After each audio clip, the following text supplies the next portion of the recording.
আজ আমি চলে এসেছি একটা রান্নার ভিডিও নিয়ে। তো চলো তোমাদেরকে রান্নাটা শেয়ার করব। তার আগে দেখে নাও, এটা একটা চিকেনের রেসিপি। এই রেসিপিটা খুব তাড়াতাড়ি চটজলদি হয়ে যায়। এই রেসিপিটা করতে খুব কম সময় লাগে, কিন্তু খেতে এটা দুর্দান্ত হয়। তো চলো দেখে নেওয়া যাক রেসিপি। প্রথমেই নিয়ে নিয়েছি আমি বোনলেস চিকেনটাকে ভালো করে ধুয়ে গোলমরিচের গুঁড়ো আর একটু সামান্য ভিনিগার দিয়ে ম্যারিনেট করে রেখে দিয়েছি 30 মিনিটের জন্য। এই রান্নাটার জন্য প্রয়োজন পেঁয়াজ, লঙ্কা, আদা, রসুন ও টমেটো।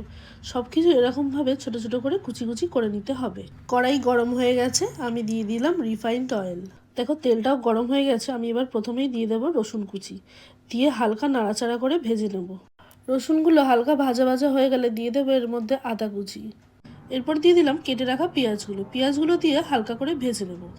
তো তারপর দিয়ে দেবো সামান্য পরিমাণ নুন। এবার দিয়ে দিলাম লঙ্কা কুচি। এবার দিয়ে দেবো ম্যারিনেট করা চিকেনগুলোর সাথে মশলাটা ভালোভাবে মিক্সড করে নেব। এবার দিয়ে দিচ্ছি টমেটো কুচি।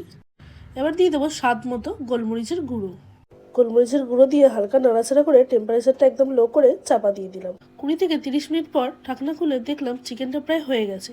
এবার দিয়ে দেবো সামান্য পরিমাণ ভিনিগার, সামান্য পরিমাণ সয়া সস, তারপর স্বাদ মতো চিলি সস, স্বাদ মতো টমেটো সস দিয়ে ভালো করে নাড়াচাড়া করে নেব।